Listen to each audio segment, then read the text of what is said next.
Oke, kita mulai kawan-kawan semua. Bismillahirrahmanirrahim. Assalamualaikum warahmatullahi wabarakatuh. Waalaikumsalam warahmatullahi wabarakatuh. Alhamdulillahirabbil alamin wa bihi nasta'inu ala umur dunya waddin. Assalatu wassalamu ala asrofil anbiya'i wal mursalin sayyidina wa maulana Muhammadin wa ala alihi wa sahbihi ajma'in. Amma ba'd. Faqala Allah ta'ala fi kitabihil karim wa huwa asdaqul qailin. A'udzu billahi samiil alim minasyaitonir rajim. Bismillahirrahmanirrahim. Rabbi habli hukma wa alhiqni bis salihin waj'alni lisana sidqin fil akhirin waj'alni min warasati jannatin na'im. Al-ayah sadaqallahul azim. Al-mukarramun, para peserta praktek tilawah program studi komunikasi dan penyiaran Islam Fakultas Dakwah dan Komunikasi UIN Sunan Gunung Jati Bandung yang saya cintai, saya hormati dan Allah muliakan. Teriring doa tulus dari saya, semoga al-mukarramun semua dalam keadaan terbaik, sehat, tidak kekurangan suatu apapun. Alhamdulillah, ilham takdir Allah telah menghantarkan kembali kita berjumpa setelah beberapa semester kita tidak sempat bersua. Dulu pada mata kuliah pengantar studi Islam, sekarang pada praktek tilawah. Kawan-kawan semua, sebelum kita lebih lanjut, demi keberkahan pertemuan pertama kita sama-sama berdoa pada Allah Subhanahu wa taala. Untuk itu, kepada yang terhormat Al-Mukarram Ustadz Alwi Salma, dimohon untuk bisa memimpin doa. Dipersilahkan, Ustadz. Sebelum untuk memulai praktek tilawah, mari kita ucapkan bismillah dan salatul fatihah bersama-sama. Bismillahirrahmanirrahim. Alhamdulillahirabbil alamin. Arrahmanirrahim. Maliki yaumiddin. Iyyaka na'budu wa iyyaka nasta'in. Ihdinas siratal mustaqim. Siratal ladzina an'amta 'alaihim ghairil maghdubi 'alaihim waladdallin. Amin. Terima kasih, Pak. Terima kasih Ustadz Alwi. Kawan-kawan, saya izin share dulu PowerPoint ya. Sebagai bahan tentang apa sesungguhnya visi dari praktek tilawah kita kali ini.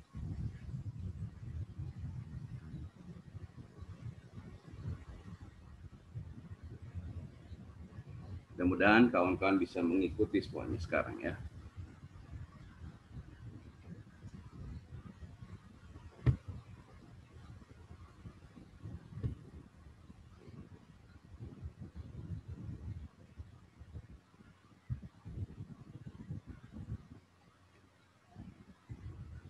Halo, terlihat nggak semuanya? Terlihat, Pak. Oke. Kenapa di saya gak kelihatan, Pak? Kenapa nggak kelihatan? Mungkin sinyalnya agak jelek, Pak. Oh, berarti kesalahan sinyal ya? Boleh. Iya, Pak. Ikuti saja suara saya ya, ikuti. Oke, bismillahirrahmanirrahim. Kawan-kawan begini.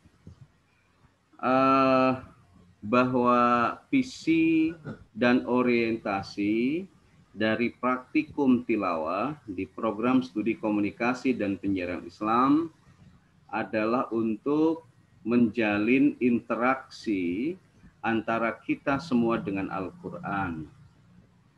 Kita sudah sama-sama menyadari dan memahami bersama bahwa Al-Quran adalah hudan, sistem petunjuk dalam kehidupan kita. Kedua, Al-Quran adalah al-bayyinat, yakni sistem penjelas atas ragam fenomena yang terjadi dalam kehidupan kita. Al-Quran adalah al-furqan, kriterium pembeda antara yang benar dan yang salah. Al-Quran disebut juga ad-dikr, yakni sebagai sistem kendali diri kita.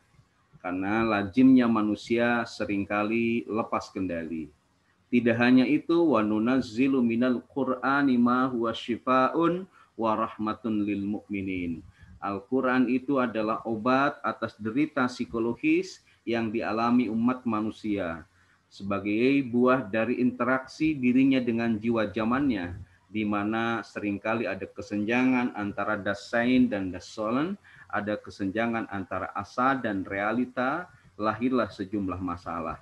Pada titik itu Al-Quran hadir sebagai syifa'un. Tidak hanya itu, Al-Quran pun berperan sebagai warahmatun, yakni rahmat, kasih sayang, kemenangan. Kemudian rahmat pun juga berarti pertolongan nanti yang bisa Allah berikan pada kita.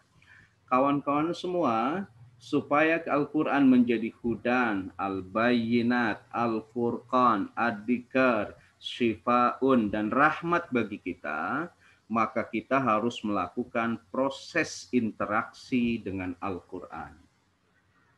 Visi, misi, dan orientasi praktek tilawah sekali lagi agar kawan-kawan bisa melakukan interaksi dengan Al-Quran. Tahap interaksi dengan Al-Quran yang akan kita praktekkan dalam praktek tilawah ini ada beberapa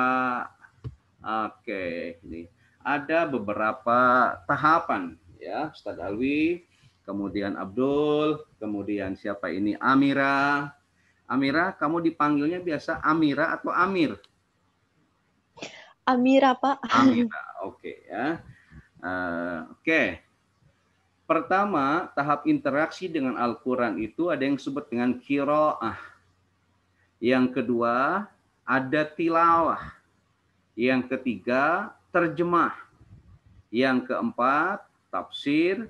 Yang kelima, tahfidz. Dan yang keenam, tatbiq. Ini ya. Jadi target dari praktek tilawah kita dalam semester kali ini, di mana luar biasa, subhanallah, waktunya sangat ekspres, hanya 2 minggu ya.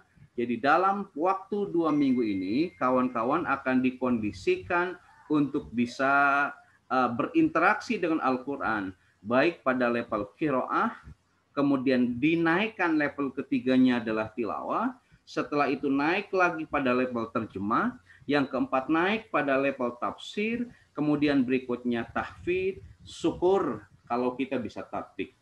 Yang pertama, apa yang dimaksud dengan qiraah? Saya mau tanya, Ahmad Jaki masih ingat apa yang dimaksud dengan qiraah? Ustadz Ahmad Jaki?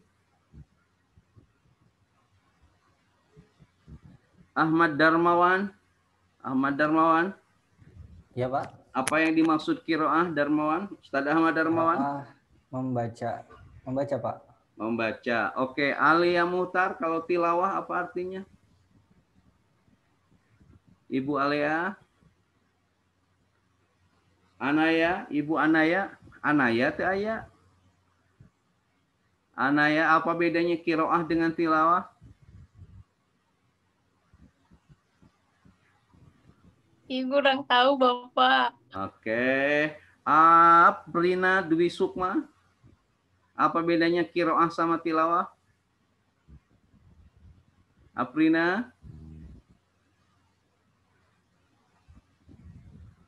Kalau qiraah membaca, kalau tilawah mengulang, iya nggak Pak? Oke, ya. Masih belum sempurna. Aisyah Putri, jangan ditutup videonya Aisyah Putri. Adinda Nur Latifah juga sama. Aisyah Putri, apa bedanya qiraah dengan tilawah?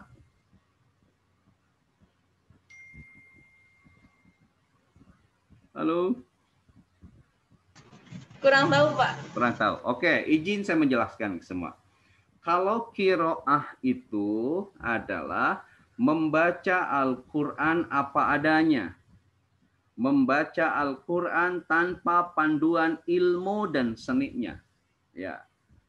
Jadi ada orang yang belum belajar ilmu tajwid, ada orang yang belum belajar ilmu tahsin misalnya, bolehkah tidak baca Al-Quran? Boleh. Itu namanya qiraah. Sekali lagi, di antara makna qiraah itu adalah membaca Al-Quran apa adanya, membaca Al-Quran tanpa panduan ilmu dan seninya. Satu. Yang kedua, di praktek tilawah ini, sejatinya tilawah, nanti kita akan naik dari qiraah pada tilawah.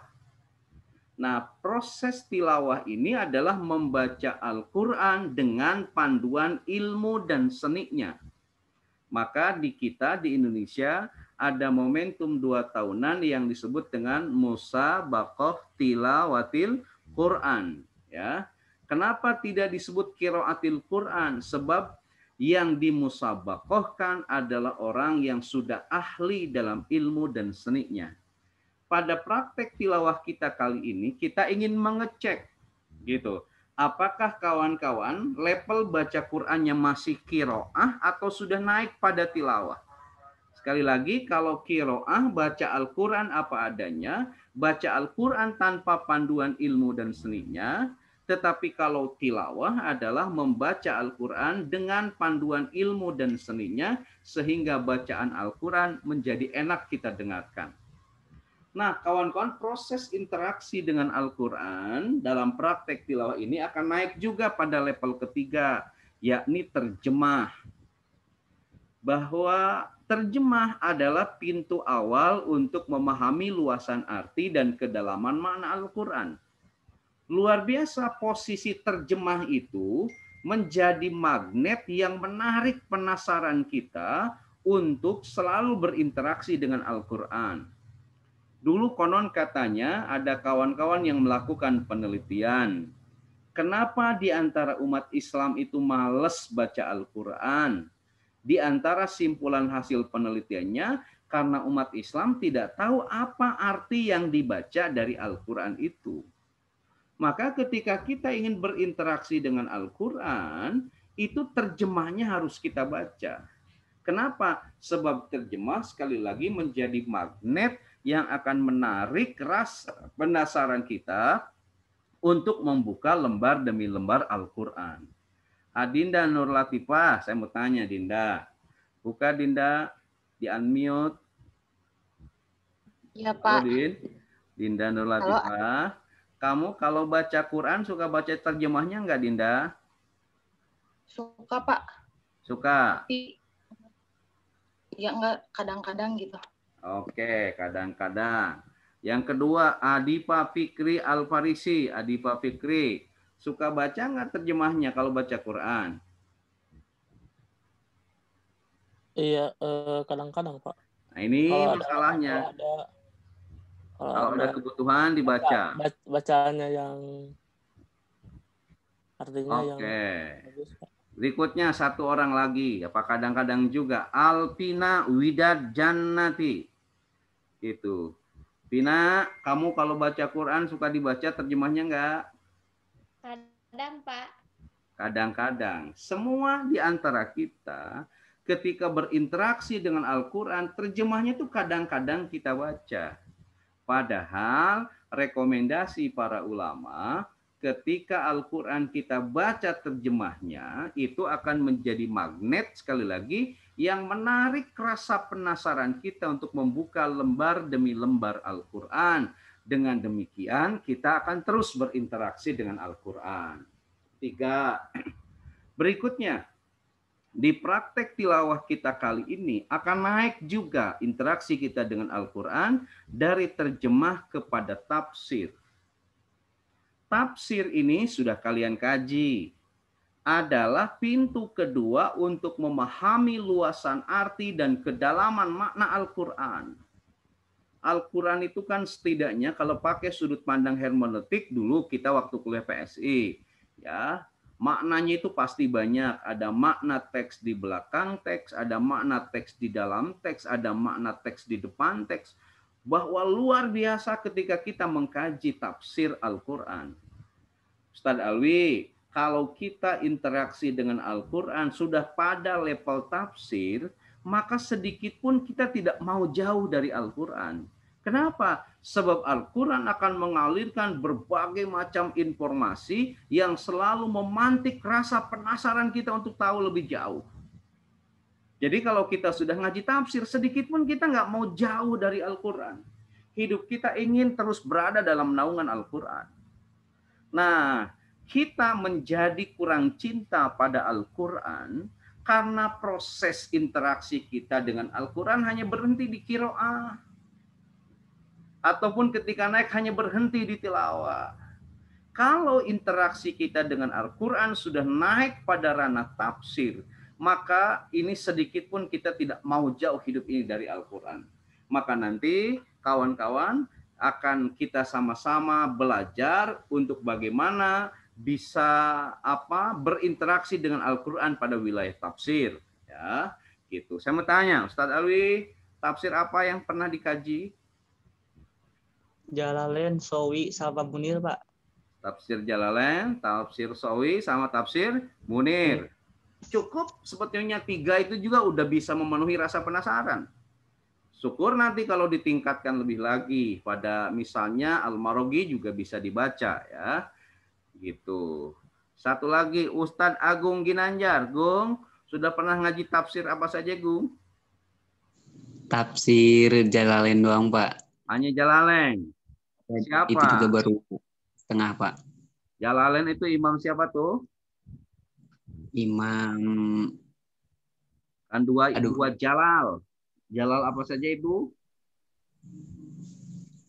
Syekh Jalaluddin Al-Mahili sama Syekh Jalaluddin Asyuyuti. Asyuyuti. Oke.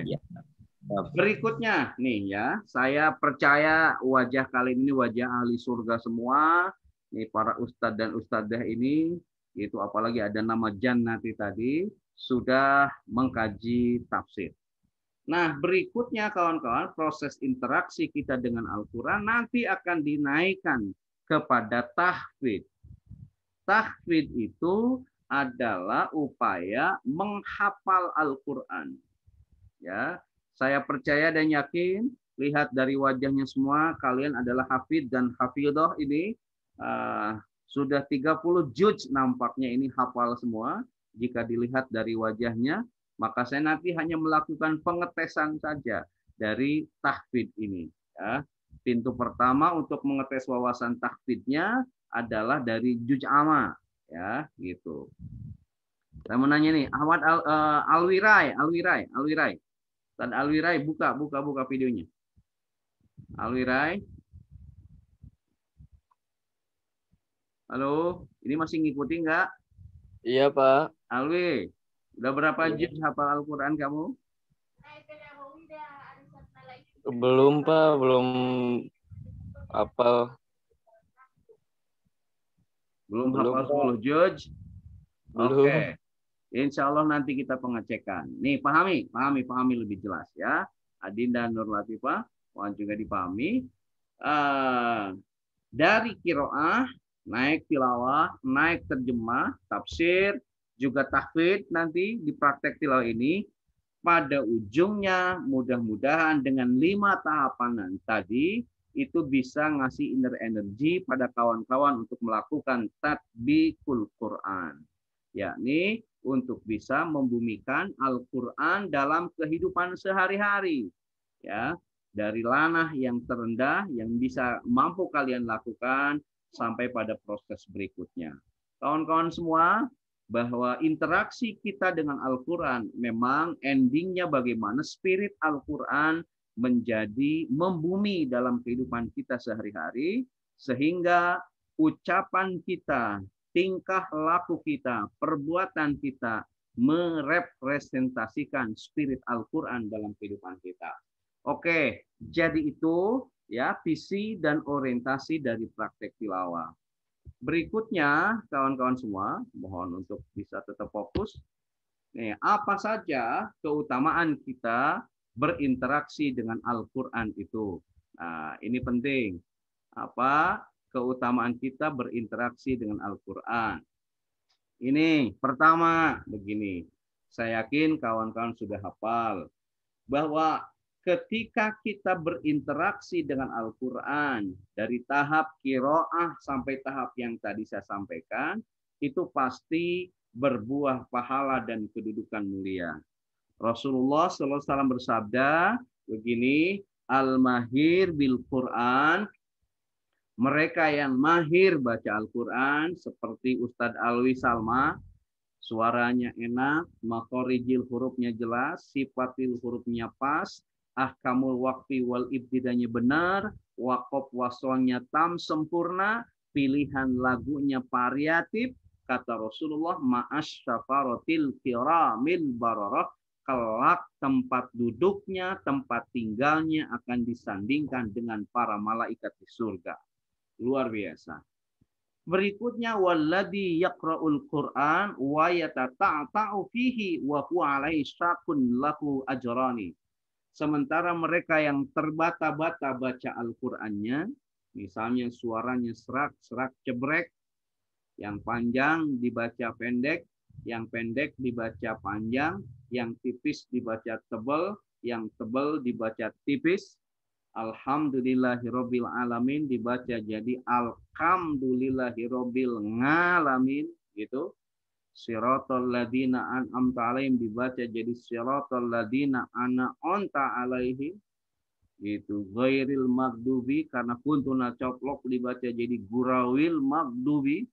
Pokoknya terbata-bata dia baca Al-Qur'annya, tapi dia punya kecintaan untuk terus berinteraksi dengan Al-Qur'an, maka lahu ajroni, bagi orang itu diberi 2 pahala. Kata para muhaddisin, 1 pahala untuk keselamatan hidup di dunia dan 1 pahala untuk keselamatan hidup di akhirat nanti. Jadi tidak ada rugi bagi mereka yang berinteraksi dengan Al-Quran. Mereka yang sudah mahir bacanya dijanjikan tempat tinggalnya di surga, tapi mereka yang terbata-bata asal cinta pada Al-Quran diberi 2 pahala. 1. Yang kedua, ini kawan-kawan semua. Mereka yang berinteraksi dengan Al-Quran akan mendapatkan syafaat di hari kiamat. Nih. Halo, Alwi? Alwi? Hadir, Pak. Wi, bisa kebaca nggak PowerPoint saya, Wi? Kebaca, Pak. Alwi Salma. Wi, bisa baca hadis yang pertama, Wi? Bismillahirrahmanirrahim.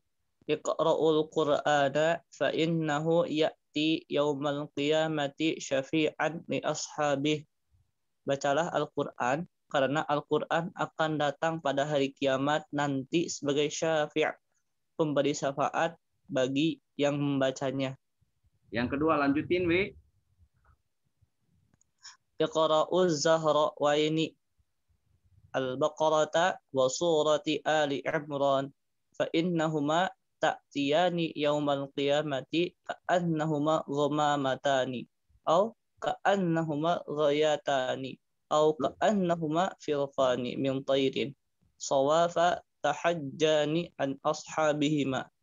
Bacalah Az-Zahrawain, 2 surat cahaya, yaitu surat Al-Baqarah dan Ali Imran, karena keduanya datang pada hari kiamat nanti seperti 2 awan atau seperti 2 cahaya sinar matahari atau seperti 2 ekor burung yang membentangkan sayapnya bersambung satu dengan yang lainnya.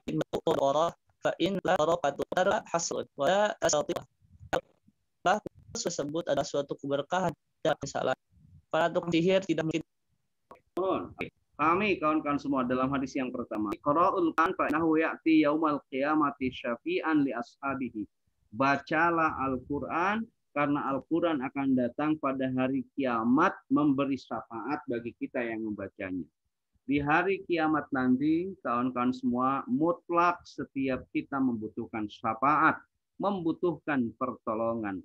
Al-Quran akan memberikan pertolongan pada kita di hari kiamat pada saat kita membacanya.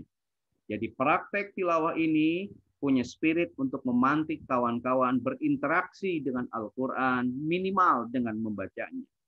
Yang kedua, jika bertanya, ini dari hadis yang kedua, setidak-tidaknya apa yang harus kita baca? Kata Rasul, Iqra'uz Zahrawain, itu bacalah 2 surat cahaya. Apa 2 surat cahaya itu? 1 Al-Baqarah, Quran surah Al-Baqarah. Yang kedua wa surat Ali Imran, Quran surah Ali Imran. Jadi kalau kawan-kawan baca Quran surah Al-Baqarah dan surah Ali Imran, itu disebut oleh Rasulullah sebagai surat 2 cahaya. Apa keutamanya? Fa innakuma ta'tiyani yaumal qiyamati ka'annakuma ghamamatani. Surah Al-Baqarah dan Al-Imran ini keduanya akan datang pada hari kiamat nanti seperti 2 awan. Kan di hari kiamat nanti di alam mahsyar itu nanti panasnya luar biasa. Maka mereka yang ahli membaca Al-Baqarah dan Ali Imran, surah Al-Baqarah dan Ali Imran itu akan menjadi awan yang menaungi dia. Sehingga di yaumul kiamah nanti dia tidak merasa kepanasan seperti lazimnya yang lain. Atau ka'annakuma ghayayatani gitu. Kata Rasulullah, Al-Baqarah dan Ali Imran itu seperti sinar matahari, ya, dua cahaya sinar matahari yang menerangi kegelapan kita nanti di hari kiamat. Atau juga oleh Rasulullah, au ka'annakuma firqani min khair, gitu ya. Jadi Al-Baqarah dan Ali Imran itu seperti dua ekor burung, ya, yang membentangkan sayapnya bersambung antara yang satu dengan yang lainnya. Jadi Al-Baqarah dan Ali Imran seperti dua sayap burung yang membentang, sehingga dengan bentangan sayapnya itu memberikan keteduhan kita di hari akhir nanti. Dan kata Rasulullah bahwa keduanya, yakni Al-Baqarah dan Ali Imran, akan menjadi pembela bagi mereka yang rajin membacanya. Ini pembela. Nah, atau misalnya berat kita baca Ali Imran, minimal Al-Baqarah. Iqra'u surat Al-Baqarati, bacalah surat Al-Baqarah, fa inna ahdaha barakatun. Sebab ketika kita membaca Al-Baqarah, kita sama dengan mengambil keberkahan. Apa berkah itu? Keberkahan itu adalah kebaikan. Gitu. Berkah itu adalah ziyadatul khair atau juga subutul khairil ilahi. Jadi menetapnya kebaikan Allah pada satu perkara. Misalnya gitu. Berkah itu menetapnya kebaikan. Seperti air yang ada dalam gelas, gitu, itu menetap. Hingga ketika air menetap dalam gelas tidak luber, itu kita bisa ambil manfaatnya untuk diminum. Ternyata berkah itu bukan hanya menetap kebaikan, tetapi bertambahnya kebaikan. Dengan minum segelas air tadi, hilanglah rasa haus kita. Dan berkah juga bukan hanya menetap dan bertambah kebaikan, tetapi berkesinambungannya kebaikan. Nah, kita kawan-kawan dalam hidup di dunia ini akan diberi keberkahan, di mana kebaikan menetap pada diri kita, kebaikan bertambah pada diri kita, kebaikan juga berkesinambungan dalam diri kita, hingga luar biasa. Keutamaan surah Al-Baqarah ini, kawan-kawan semua, akan memposisikan kita berada dalam kebaikan. Kemudian watarkaha hasratun, meninggalkan membaca Al-Baqarah akan mendapatkan kesulitan. Lalu di antara keutamaan berikutnya, kata Rasulullah, para tukang sihir tidak mungkin menghafal Al-Baqarah. Ada orang yang menarik manfaat dari hadis ini, bahwa mereka yang seringkali membaca Quran surah Al-Baqarah, dia akan punya benteng dari segala sihir. Ya. Oke, 2. Kita lanjut, kawan-kawan semua. Itu. Wi, baca lagi hadis ketiga, Wi. Halo, Wi. Bismillahirrahmanirrahim. Al-mu'minu alladhi yaqra'ul Qur'ana wa ya'manu bihi kal utrajih. Ta'muha Al-mu'minu alladhi yaqra'ul Qur'ana wa ya'manu bihi kal utrujah. Ta'muha tayyibun wa rihuha tayyibun. Oke, cukup segitu dulu, Wi. Stop dulu, Wi. Stop dulu, nanti lanjut. Kata Rasulullah gini, perumpamaan orang yang membaca Al-Quran, dia baca Al-Quran dan mengamalkannya, kata Rasulullah, bagaikan utrujah, buah utrujah. Apa buah utrujah itu? Buah yang rasanya enak, juga baunya enak. Jadi orang yang baca Quran lalu diamalkan, dia seperti buah. Buahnya itu utrujah. Apa utrujah itu? Wanginya juga enak, rasanya juga enak. Seperti apa? Yang baunya enak, rasanya enak. Halo? Mangga. Seperti mangga, baunya enak, rasanya enak. Apalagi selain mangga? Duren. Duren, ya. Bukan duda keren, ya. Durennya benar duren. Duren tuh baunya enak, rasanya juga enak. Gitu. Itu orang, perumpamaan orang yang baca Al-Quran dan mengamalkannya. Lanjut, Wi. Lanjut, Wi, hadisnya. Wal mu'minu alladhi la yaqra'ul Qur'ana wa ya'malu bihi katamrah. Oke. Wala rihuha. Oke, yang kedua, orang mukmin yang tidak membaca Al-Qur'an gitu, tapi dia mengamalkan isi Quran. Jadi dia tidak membaca Quran, tapi isi kandungannya dia amalkan dalam kehidupan sehari-hari. itu Nabi ngasih metafor kat hamroh, seperti kurma. Kurma itu kawan-kawan tidak tercium baunya enak, tapi rasanya enak. Jadi kurma itu buah yang tidak ada aroma, tapi ketika kita mencoba makan kurma itu luar biasa nikmatnya. Nah, orang yang tidak baca Quran, tapi dia mengamalkan isi kandungannya, bila dimetaforkan dalam buah kat hamroh, seperti buah kurma. Tidak ada aroma, tapi rasanya enak. Lanjut yang ketiganya, Wi. Wa masalul munafiqi alladzi yaqra'ul Qur'ana karrayhanah.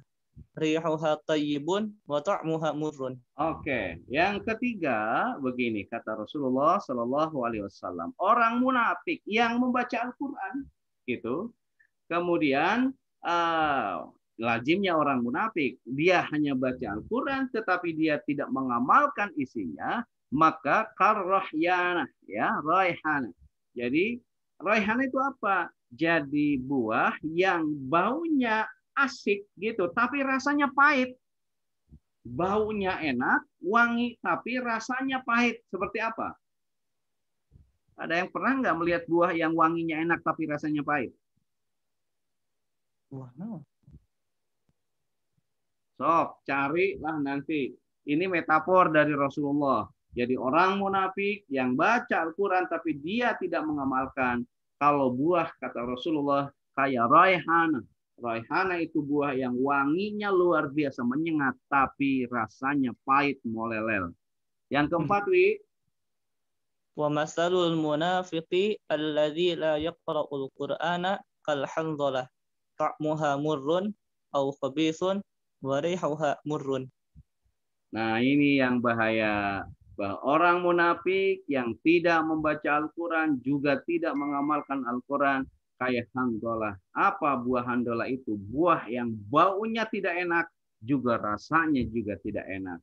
Dari hadis ini kawan-kawan kita bisa ngambil pelajaran bahwa kita sejatinya bisa membaca Al-Quran plus mengamalkannya sehingga kita layaknya utrujah, rasanya enak, baunya juga enak. Itu ketiga. Hadis berikutnya, Wi. Wi, baca lagi, Wi. Yuqalu li sahibil Qur'an iqra wartaqi warattil kama kunta turattilu fid dunya fa inna manzilaka 'inda akhiri ayatin taqra'uha. Oke, hadis keempat ini berbicara tentang keutamaan mereka yang menghafal Al-Quran. Di surga nanti, kawan-kawan, dikatakan kepada orang yang menghafal Al-Quran, bacalah Al-Quran dan naiklah serta tartilah sebagaimana engkau di dunia mentartilkannya. Jadi, di tangga-tangga surga itu, kawan-kawan, para hafid dan hafidhah itu, mereka akan berada pada tangga surga yang tertinggi. Hingga kata Rasulullah, bacalah Al-Quran yang kamu hafal, setelah dibaca, naiklah ke tangga surga berikutnya, gitu, dan seterusnya. Ya. Karena kedudukan orang yang hafal Al-Quran pada hari akhirat itu berdasarkan apa yang dia hafal Al-Quran ketika di dunia. Jadi luar biasa, jika kawan-kawan hari ini menghafal Al-Quran, maka hafalan Al-Quran itu nanti akan menjadi tangga yang bisa menghantarkan kita pada surga yang tertinggi. Ya, kita percepat berikutnya. Oke, Wi, baca lagi, Wi, bantu, Wi. Innama masalu sahibil Qur'an kamasalil ibilil mu'allaqah in ahada 'alaiha amsakaha wa in atlaqaha zahabat. Oke, dengerin. Nih dari Abdullah bin Umar. Hadis ini bicara tentang keutamaan mengulangi hafalan Quran. Ya, hafalan Quran itu harus terus diulang-ulang. Kenapa? Sebab ketika diulang-ulang kita akan hafal. Kenapa kita misalnya hafal baca Al-Fatihah berlari? Sebab itu terus diulang-ulang. Minimal 17 kali sehari malam kita baca. Nih, kata Abdullah bin Umar, innama masalu sahibil Quran kama salil ibilil mu'allaqah in ahada 'alaiha amsakaha wa in atlaqaha dahabat. Sesungguhnya orang yang menghafal Al-Quran, kata Rasul, kama salil ibil, bagaikan unta al-mu'allaqah yang diikat. Jadi ketika hafalan Al-Quran di Al-Quran dihafal, diulang-ulang, itu seperti kita mengikat unta. Unta itu tidak akan lari ketika diikat. Gitu. In hada alaihi amsakaha. Jadi kalau diikat, unta itu tidak akan lari. Dia itu akan diam. Namun, wa in atlaqaha tahabat, jika dibiarkan tidak diikat, dia itu akan lari. Jadi maknanya begini, ketika bacaan Quran diulang-ulang terus, maka itu akan mengikat menjadi sesuatu yang kita hafal. Tapi kalau Al-Quran tidak diulang-ulang, itu tidak akan diikat oleh kita hingga kita bisa menghafalnya. Hadis berikutnya, Wi. Wa idza qama sahibul Qur'an faqara'ahu bil-laili wan-nahar dzakarahu wa idza lam yakum bihi nasiyah. Oke, apabila orang menghafal Al-Quran, kata Rasulullah, membacanya di waktu malam dan di siang hari, dia akan mengingatnya. Jadi kalau misalnya kawan-kawan yang praktek tilawah ini malam hari baca Al-Quran, siang hari terus baca Al-Quran, maka Al-Quran yang dibaca itu akan diingatnya. Tapi wa idza lam yakum bihi nasiyahu, jika tidak melakukan hal ini, siang hari tidak dibaca, malam hari tidak diulang dibaca, nasiyahu, maka dia akan lupa apa yang dibaca. Nah, hadis yang kelima ini, sekali lagi kawan-kawan, ini berbicara tentang keutamaan mengulangi hafalan Al-Quran. Sebab kalau diulang-ulang, nanti kita akan hafal Al-Quran itu. Nanti pada praktek tilawah ini ada beberapa ayat yang harus kawan-kawan diulang-ulang terus. Supaya apa? Supaya hafal. Oke, kawan-kawan, itu sebagai penghantar yang bisa saya sampaikan bahwa visi dan orientasi praktek tilawah ini adalah agar kawan-kawan semua itu bisa berinteraksi sedekat mungkin dengan Al-Quran. Paling tidak ada 6 tahapan tadi. 1 apa? Qiraah, 2 tilawah, 3 terjemah, 4 tafsir, 5 tahfidz, dan ke-6 adalah tatbiqul Quran. Ingat, itu visi praktek tilawah kita. Nah, berikutnya kawan-kawan semua terkait dengan tugas, ya. Ini sudah mulai kita masuk pada tugas, ya. Jangan grogi pada saat bicara tugas, ya. Nah, apa tugas kita di praktek tilawah ini? Tadi 6 tahapan itu. Kalian sudah menerima belum itunya? Apa? Buku kendalinya sudah dilihat belum? Sudah. Sudah. Buku panduannya sudah dilihat belum? Ini. Sudah dilihat belum?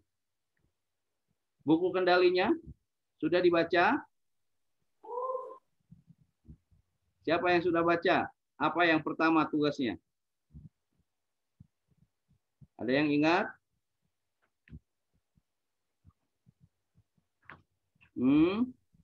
Hafal Coba. surat. Kita lihat dulu sekarang ya di buku kendalinya.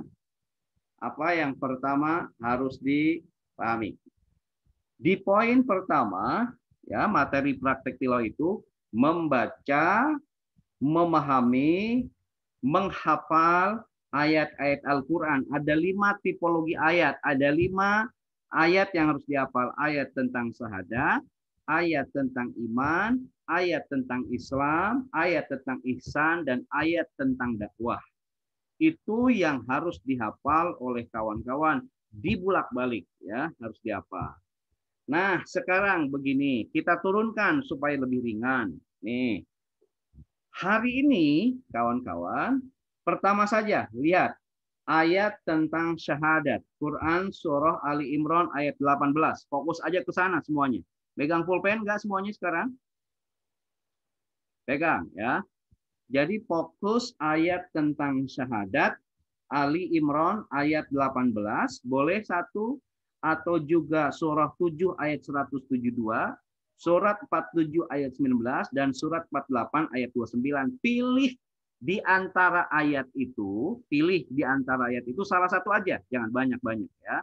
Nah, tugasnya bagaimana? Dengerin tugasnya biar nggak gagal fokus. Nanti kawan-kawan bikin voice note, ngerekam di WA, baca salah satu ayat itu. Baca ayat itu. Setelah itu terjemahkan. Setelah dibaca, terjemahkan. Setelah diterjemahkan, dijelaskan apa isi kandungan Quran surah Ali Imran ayat 18 itu. Jadi pilih ayatnya salah satu saja ya. Boleh Ali Imran ayat 18, boleh surat 7 ayat 172 atau surat 47 ayat 19 atau surat 48 ayat 29. Pilih itu salah satu ya, pilih salah satu. Nanti ini tugasnya, tugas hari ini, dengerin tugas hari ini. Salah satu ayat itu ditulis. Dengerin, salah satu ayat itu ditulis tangan di kertas folio bergaris. Paham? Tulis tangan di folio bergaris. Saya ingin menilai apakah kalian punya kompetensi tidak dalam menulis. Tulis Arab itu. Hingga apakah saya mudah nanti membacanya? Atau ketika ingin membaca tulisan Arab kawan-kawan, saya harus bawa ke apotek Thailand untuk menerjemahkannya. Ya. Mohon tulis. Yang ditulis ayatnya plus terjemahnya. Setelah itu, tulis juga isi kandungan dari ayat itu. Untuk melihat isi kandungan ayat itu, lihatlah oleh kawan-kawan tafsir dari ayat itu apa, sabab nuzul ayat itu apa, maksud ayat itu apa. Ya. Setelah ditulis Al-Qur'annya, ditulis terjemahnya, ditulis juga isi kandungannya. Setelah itu kawan-kawan record, direkam, kawan-kawan baca ayatnya, kawan-kawan baca terjemahnya, kawan-kawan sampaikan apa isi kandungannya. Maksimal waktunya 7 menit ngerekam itu. Maksimal waktunya 7 menit. Rekamannya nanti di-share di grup WA, akan saya nilai. Paham? Paham ya? Paham. Jadi tugas kita hari ini, kawan-kawan, sampai dengan besok pagi, ya, sampai dengan besok pagi, kawan-kawan nanti harus melaksanakan tugas itu. Pilih salah satu ayat tentang syahadat, lalu ditulis tangan, tulis juga terjemahnya, tulis isi kandungannya. Setelah itu kawan-kawan jelaskan dengan dibaca ayatnya, dibaca terjemahnya, dan disampaikan penjelasannya, di-record, direkam, di voice note di WA, share setelah beres ke grup WA kita. Paham nggak itu yang pertama? Paham ya? Nah, terakhir di pertemuan sekarang, Juz Amma sudah hafal semuanya? Nanti mohon di grup WA di-share juga nama siapa, NIM, misalnya Juz Amma sudah hafal misalnya, tolong kasih gitu. Juz Amma baru hafal sekian surat. Ngasih keterangan ya, sejujur-jujurnya sampaikan. Supaya nanti saya bisa mendeteksi dan ngasih proses pembinaannya seperti apa bagi yang belum hafal. Jangan takut ya, jujur sampaikan. Yang sudah pernah hafal boleh, pernah hafal tapi karena jarang misalnya mengulang-ulang maka agak kurang hafal misalnya. Sudah pernah hafal tapi karena kurang murojaah misalnya jadi kurang hafal. Kasih keterangan seperti itu. Atau yang blank sama sekali, belum hafal sama sekali, pirakun gitu mau ditajong dikeluarkan di KPI ya. Atau misalnya baru hafal beberapa surat, kasih penjelasan seperti itu.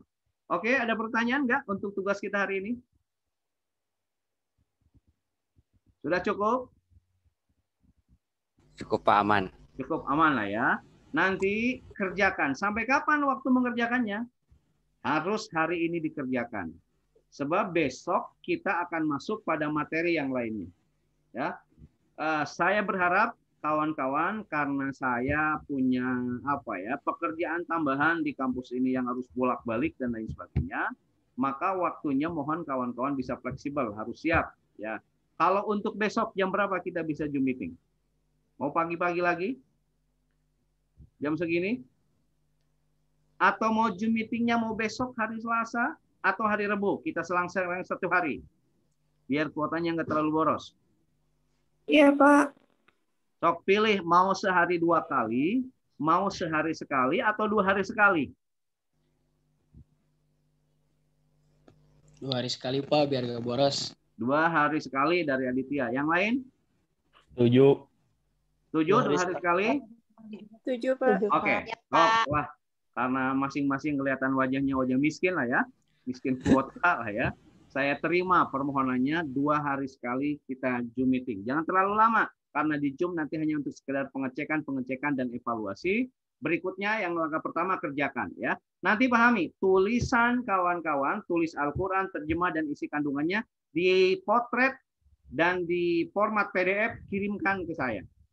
Rekamannya juga sama dikirimkan. Jadi yang dikirimkan di WA Group adalah format PDF dari tulisan tangan Arab kalian, terjemahnya juga isi kandungannya, plus juga rekaman kalian menjelaskan, membaca, menerjemahkan dan menjelaskan ayat itu. Ada 2 yang harus kawan konsep. Oke, saya kasih waktu hari besok kerjakan tugas itu. Kita bertemu lagi hari Rabu pagi ya, di Rabu pagi untuk praktikum berikutnya. Ada pertanyaan nggak sampai sini?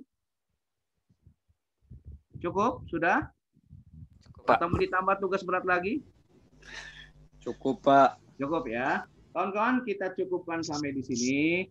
Saran dari saya, praktek tilawah ini jangan jadi beban, karena ini bagian dari yang harus dilalui. Lalui dengan enjoy, lalui dengan senang hati, karena sekarang kita sedang belajar Al-Quran. Insya Allah kalau interaksi dengan Al-Quran, Allah akan ngasih keberkahan, Allah akan ngasih kemudahan. Jangan dijadikan beban. Positive thinking dengan praktek tilawah ini ya. Apalagi nanti kalau kawan-kawan bisa melampaui dari target apa yang disampaikan, insya Allah Allah akan mengganti dengan pahala yang berlipat ganda. Oke, itu saja yang bisa saya sampaikan. Kawan-kawan semua sehat selalu, bahagia selalu, mudah-mudahan tidak pernah kurang kuotanya untuk perkuliahan. Ya, Allah ngasih rezeki yang lebih banyak. Bagi yang nampak ada beberapa wajah ini yang segera mengharapkan suami, segera mudah-mudahan ada jodoh yang akan bertamu ke rumah kalian. Dan segera akhiri kejombloannya, sebab pernikahan biasanya membawa keberkahan dan kaya raya ya. Nampaknya Ustadz Alwi yang akan duluan nikah dia ini. Kita doakan mudah-mudahan pernikahannya secepatnya supaya ilmunya cepat bermanfaat, karena lama membujang ilmunya akan berkarat.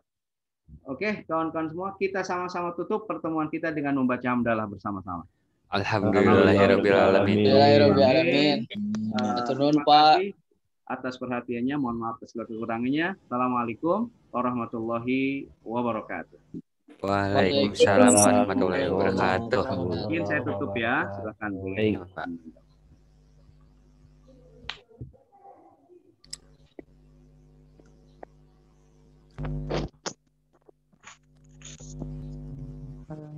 Mes. Mang Alwi, Granika Mang Alwi.